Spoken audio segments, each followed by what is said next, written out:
I had few thoughts. I thought, I'm going to share on this call today, just very specific to the gratitude. So, let me see if I can recollect all my thoughts. It always changes, when I come to speak, I completely forget what I was thinking. But so, how do I understand gratitude? And gratitude for what, right? So, we can say, for our spiritual upliftment, and there are certain aspects, how our life has transformed because of meditational practices, and how much attention we somehow get from what we call the spiritual teacher or the guide, and all these things we kind of try to emotionally connect. But most importantly, the the kind of gratitude we develop over a period of time in association with this spiritual teacher is because of the transformation we feel over a period of time. But see, the gratitude is there. It is very important. It's the that means if I feel gratitude means I'm acknowledging the transformation within myself. And then this gratitude must transcend into something. And that something we can call it love. And so here, when the love starts developing, it is not towards a particular entity. Here, this love is basically we feel that essence within, and we connect with that same essence with everyone we interact with. So we don't see any difference between myself and the other person in my interactions with the other person, because we are feeling that impulse within ourselves, that true essence, and we try to feel the same essence in the other person. So there all the prejudices, judgments, everything drops. That is the true state of love. So the gratitude must transform into love. And this love is not, like I said, is not uh, towards a particular entity. It's universal. Because we cannot feel that love without feeling that essence within. You see? So it's that is very important aspect there. So the gratitude must transcend. It begins with gratitude. But again, gratitude is something after we acknowledge the transformation. Sometimes we feel this gratitude emotionally without really feeling this transformation. That is just an emotional connection, it's not true gratitude. See, I was giving this example to someone,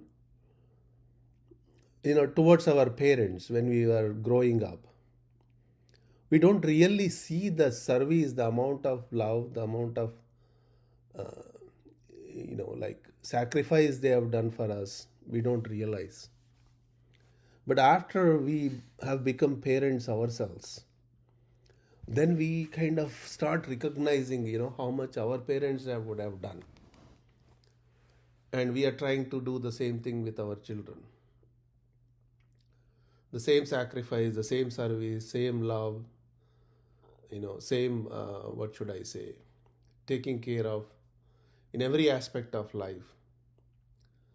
Then we see we doing it ourselves.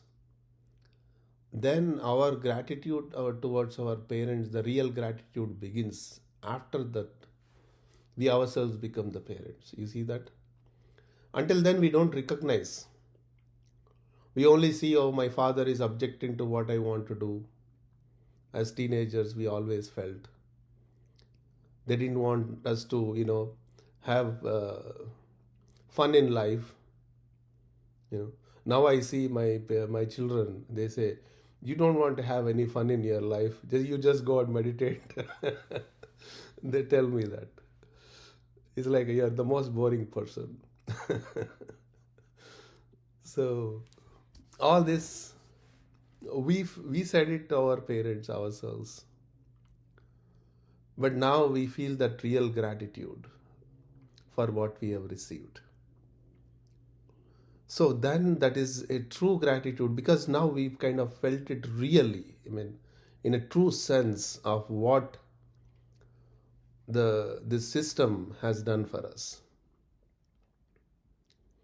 Then the gratitude begins. Just because I want to feel gratitude today, it doesn't happen just like that. It has to come from within. We have to feel that change, transformation. We have to feel that service which is done by the system. And then it transcends into love. Then that transcends into, the real devotion. Devotion is where, again, all this, it appears to be pointing at one entity, but it is the true devotion is where now I cannot, once I kind of completely felt that essence, the true craving to become that essence starts. And we are constantly working on it, refining ourselves to become that essence. That is devotion. I always quote this, one of the poet from India, he says, "You are close to my heart, but even that small distance is unbearable." That means even that small difference between the essence and the self I feel, the difference I feel becomes unbearable. So to me, to get absorbed into that essence almost becomes the what should I say? I cannot survive without it. It's like the fish out of the water. That's a kind of feeling comes. When that feeling starts, then you can say I am a true devotee.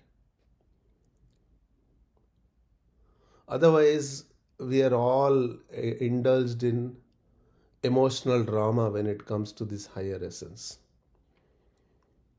Whether it's through religion, whether it's through spirituality, whether it's through meditational practices, what we so called loosely say yoga, all these are like the emotional drama we are playing.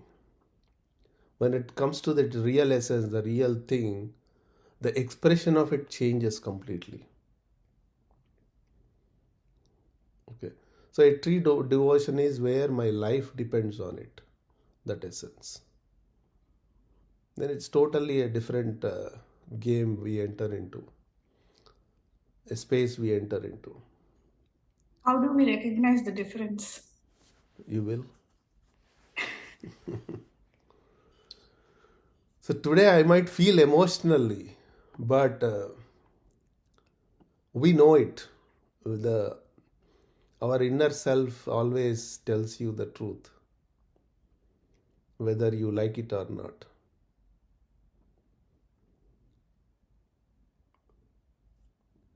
So that's why the meditation, we are meditating on that which we want to become, the divine essence we are meditating on.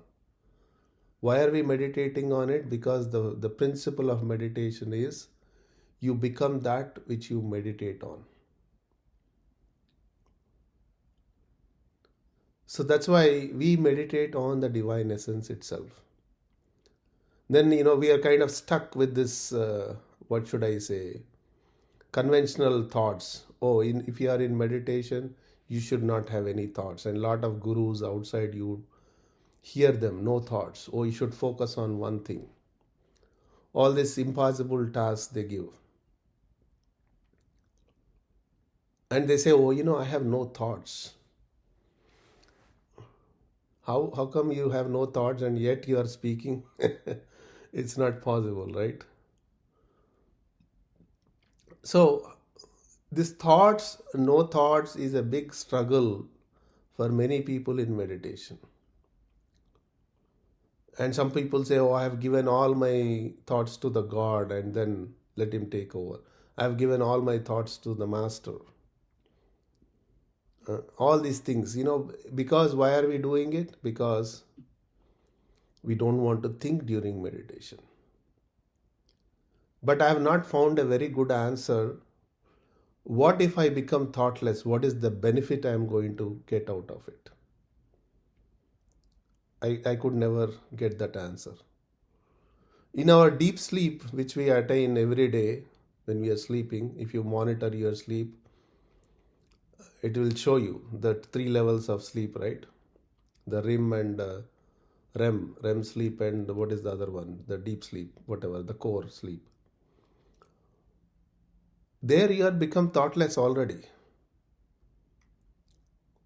So we'll assume that in that deep sleep our mind is resting, and the doctors on this call can say it, what really happens there. But that is about the mind and the body, everything is resting there. That's not meditation. Sleep is not meditation. But we want to do that while we are fully awake, conscious. Complete awake, aware sleep is meditation. In an aware sleep, how can you not become aware of something? Right? So, like I gave that example, correct? What was the example? It's all reflection. So, if I am in front of the mirror exactly shows how I am physically, correct? And if I don't like what I see in the mirror, then what can I do? There is nothing I can do about it. I have to accept and move on. That's one way of looking at it. Second way of looking at it is the consciousness is being reflected on the state of the mind, and that reflection is coming all the way to the body. In Sanskrit, it is called Chidabhasa, the reflection of the consciousness. And the reflection of the consciousness, if my mind is shut down in my sleep, that reflection is not there. It's like I have put in some cloth in front of the mirror. You don't see my reflection in the mirror when I stand in front of it. Correct? Same thing happens in our sleep. That reflection is stopped. That's all happens. And in fact, in meditation, it's a way of me becoming aware of that essence. That means that reflection should not be stopped during meditation.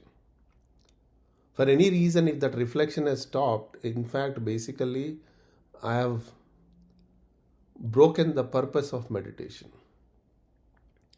That's why don't ask for that I should not have any thoughts during meditation. You're breaking the awareness, you're breaking the reflection. That means your purpose of meditation, the deep connection which you want to be aware of, you're stopping it. Correct? I agree, but sometimes I think I doubt myself. After the February 4th talking about love and gratitude, I went thinking, oh my God, everything about me is transactional. My gratitude is transactional, my love is transactional. Yes. So I put it into meditation and said, how can I develop a non-transactional form of love? What do I need to do? So February 5th, February 6th. On February 6th, I wrote in my diary, in meditation, and this is what I want you all to know, is I think I was thinking it, because the thought was happening. I went into okay, we are going to go into meditation, and, we'd say the prayer, or that we have divine essence in my heart. And in meditation, I learned that it comes from deep love for self, so deep that I cannot separate myself from non-self. It is one. My non-self is, and I put question mark soul. If I can achieve this, then that one is eternally connected to all that is part of one. You can only do what is right all the time. This is love, true love. Yes. But it was a thought, is what I'm trying to tell you. It came as a thought. Yes. It has to come as a thought. I would not even have this much reflection. And I'm not saying it's right, not right. I don't know. In spirituality, there is no question of right or wrong. In spirituality, is the question about the feeling. And the feeling always has to transform into a certain thought. Thought means language. So, through the mind only we become aware, through the thought only we become aware. So, at a physical existence, thought is our essence. Right? So, we should not say the thought is not the real. So, thought is the reflection of the real. Then you are translating that into a language. Even in the olden days, the so-called what we know as mantras, especially from an Indian background. A mantra is nothing but a vibratory state put into words, into sounds is a mantra.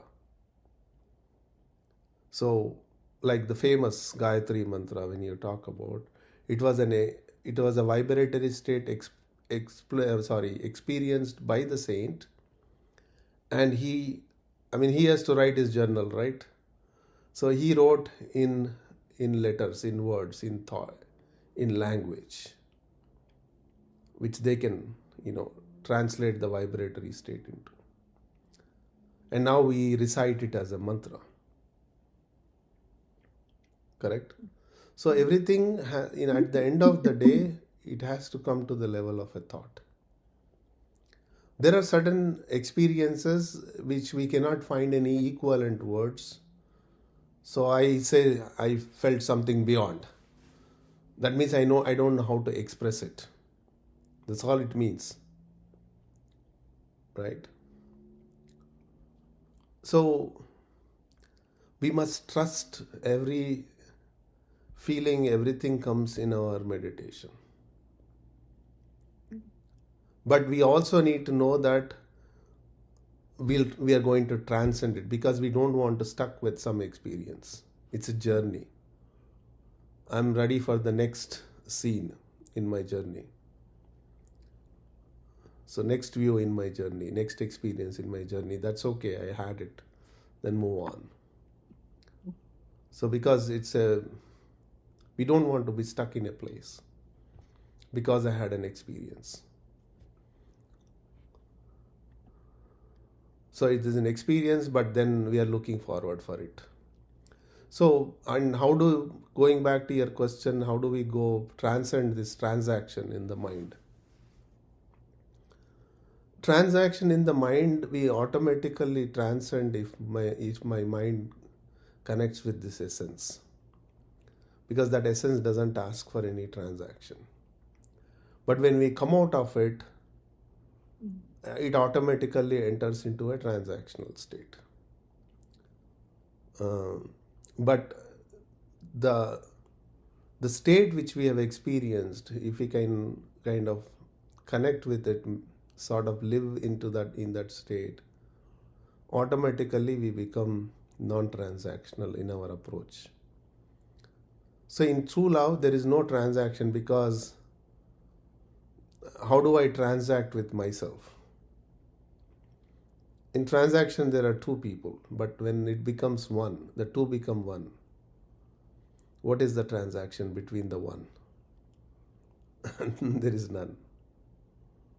Right? And so that's exactly where we are going. All right, it's almost 20 minutes past. So if there are no comments, observations, we can get into meditation.